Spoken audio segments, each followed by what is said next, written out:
Here back again with the Coach Gary Edwards podcast. Coach Edwards here with us, the head coach of the Francis Marion University Patriots, coming off a fantastic victory, a thrilling victory over USC Aiken, the number 4 ranked team in the country for Division II men's basketball. It is the highest ranked opponent Francis Marion men's basketball has beaten in its 49-year history. Coach, can you tell us a little bit about that game and what it means for your program going forward?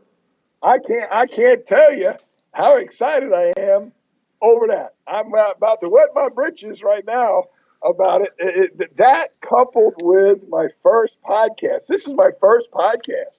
I have never done a podcast before. Plus, we've never beaten such a high-ranked team as we did Wednesday night, the number 4 ranked team in the country, and we've beaten them twice. They have 2 losses this year, USC Aiken. They've got 2 losses, and both of them have come at the hands of the Francis Marion University Patriots. If that's not enough to get you excited, I just don't know. You got to check your dang pulse if you can't get excited over that. I was about to say, Coach, you've really been a fly in the ointment of the USC Aiken men's basketball team. You're their only 2 losses, as you just said. They're the number 4 ranked team in the country, and you've beat them twice. That's pretty impressive. They don't like us. They don't like us at all. They were so intent on beating us the other night. We beat them at home about 3 weeks ago to give them their first loss. And then last night, the Aiken Convocation Center was packed. I mean, it was packed, and they were so fired up, and I can't tell you how irritated they are that we were able to squeeze out a victory. It was a great game. We only won by 3 points, but it was a heck of a game, and I don't know what it is. I mean, nobody else can beat them, but we've got their number. Awesome. Can you tell me what type of confidence your team had going in to the USC Aiken game? I know you guys are kind of firmly resting in between the 2nd and 3rd spot in the league, so I know you have some confidence there as far as your ability to play with the big boys. But going into that game, you feel like your guys were pretty confident, ready to roll? Yeah, we did. We did have a lot of confidence going in that game. I think certain teams you match up pretty well against, and for some reason we match up, pretty good against Aiken. So I think we were confident in that regard. I think we have won a lot of close games this year. That's the big thing. When the game is close with a couple of minutes to go, our guys have a lot of confidence because we've had a lot of success this year closing out games like that. We're pretty good free throw shooters, and we've got 3 seniors who do a good job down the stretch of games. So we've got a lot of confidence. So yeah, we didn't really look at it as an upset, even though everybody else said it was a big upset. We felt like, in many ways, we've got as good a team or maybe better at times than some of the big boys. But, yeah, I mean, it's going to be tight. Aiken is 1/2 game ahead of us, and then we're tied with UNC Pembroke and tied with Augusta. All of us are right there together. We still got 8 games to go, so there's still a lot of basketball to be played this season. Awesome. That's fantastic. Yeah, and we're certainly looking forward to the rest of the season. One of the things that I've enjoyed about your team, Coach, is that it seems like that every game you have a new guy stepping up. And I mean, you got a couple guys there who are doing it a game in and game out. But it seems like it would be really tough if I was going against you to figure out who I'm going to guard and who I'm going to double team and who I'm going to play, because it seems like you have a lot of guys who can any given night can score the basketball. Yeah, no, there's no doubt. We really do. We've had guys earlier in the year against Columbus. We had 7 different guys hit a 3-point shot. So we have balanced scoring. Our starting 5 is all averaging in double figures. There's not really one guy that you can key on to stop us. We're very unselfish. I've got to shout out to Brandon Parker, our senior from Sumter. He's averaging over 20 points a game and playing just outstanding basketball. He had 24 points and 11 rebounds. He's only 6'3", but he had 11 rebounds the other night against USC Aiken. And he's playing at such a high level, playing so unselfishly that it just kind of permeates through the whole rest of our team. We're just really unselfish. We pass the ball. We look for each other. We try to help each other as much as we can, particularly on the offensive end. Our defense still is a little shaky at times, but offensively, we're a pretty tough team to guard right now. Awesome. Very cool. Very cool. Yeah. And Brandon Parker certainly has stepped up and filled that role, left behind by some of your previous big time players, such as like an Everett Gary or a Dietrich Browning. Do you think he kind of fits in that role? Maybe not. So maybe he might not be quite the player of an Everett or a Dietrich, but as far as a leadership role, can you see that with him? Yeah, definitely, definitely. And he was with, he learned under Everett and Dietrich. He knows both of those guys. And I think a lot of their traits kind of rubbed off on him.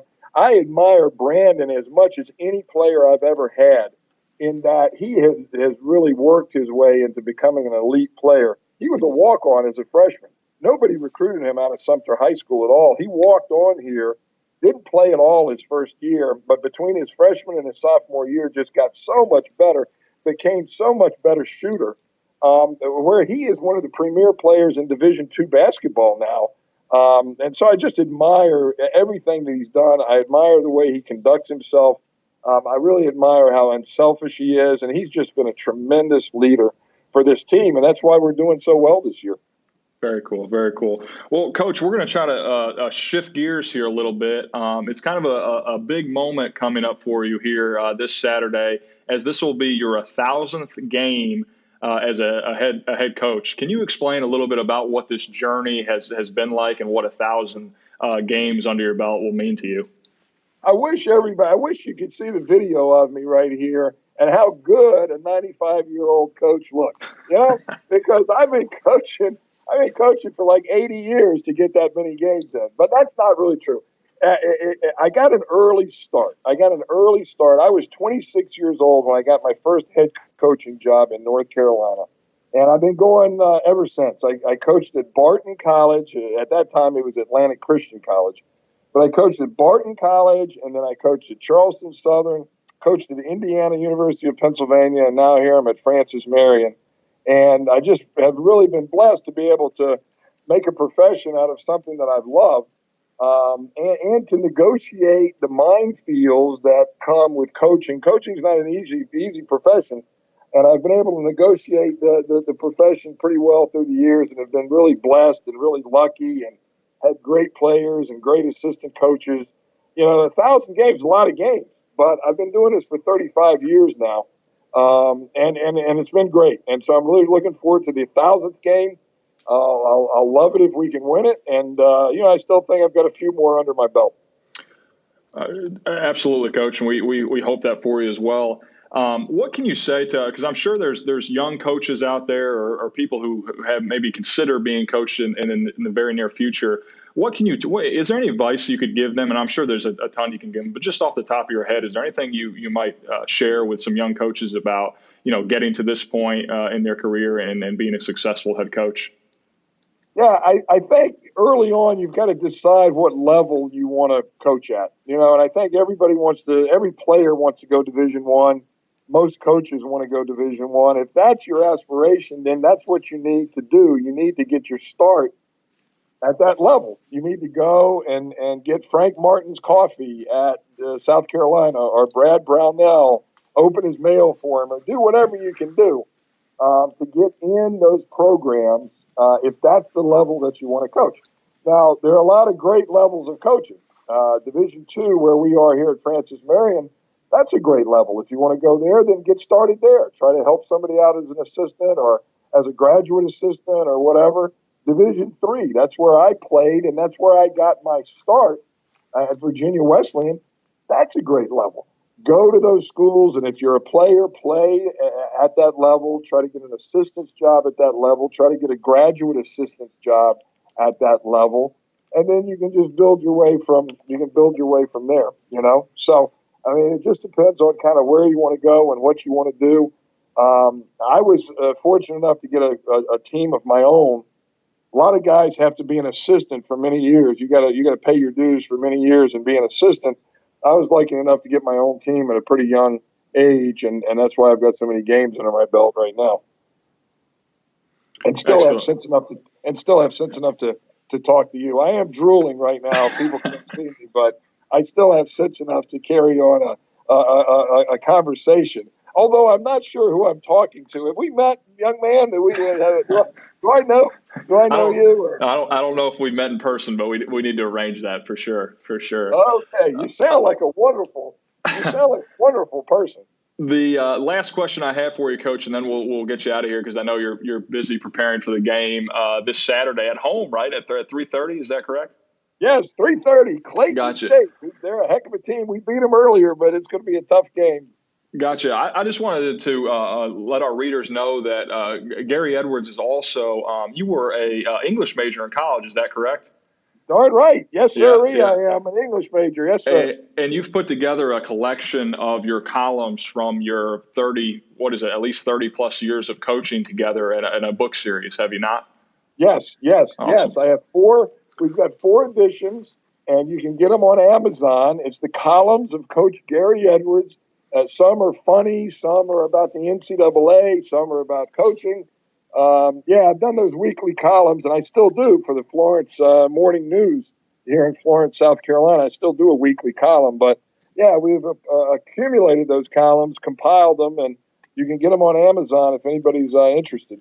Awesome. Very cool. Very cool. Yeah, I'm looking at it right here myself. We have the columns of Gary Edwards' life lessons, friends and family, the NCAA coaching and athletics, and you just have to laugh. I'm sure in the 30 plus years you've had coaching basketball, you've had quite a few life lessons and some laughs along the way. Oh, no doubt about that. A lot of stories through the years. Absolutely, absolutely. Well, Coach, we want to thank you for taking the time for us this week. We'll get back with you next week probably after your games this Saturday and the following Wednesday. I do want to remind our listeners that Coach Gary Edwards also has a website that is CoachGaryEdwards.com, and there you can have some quick links to his book collection where you can purchase on Amazon. Those of you interested in preparing for the 4 great days of summer, we also have some information on that camp, which is exclusively run by Coach Gary Edwards himself. You can have a printable sign-up sheet and some more information there, as well as all of Gary's social media, his YouTube channel, and ways that you can follow Gary and his team throughout the year. Thanks for tuning in.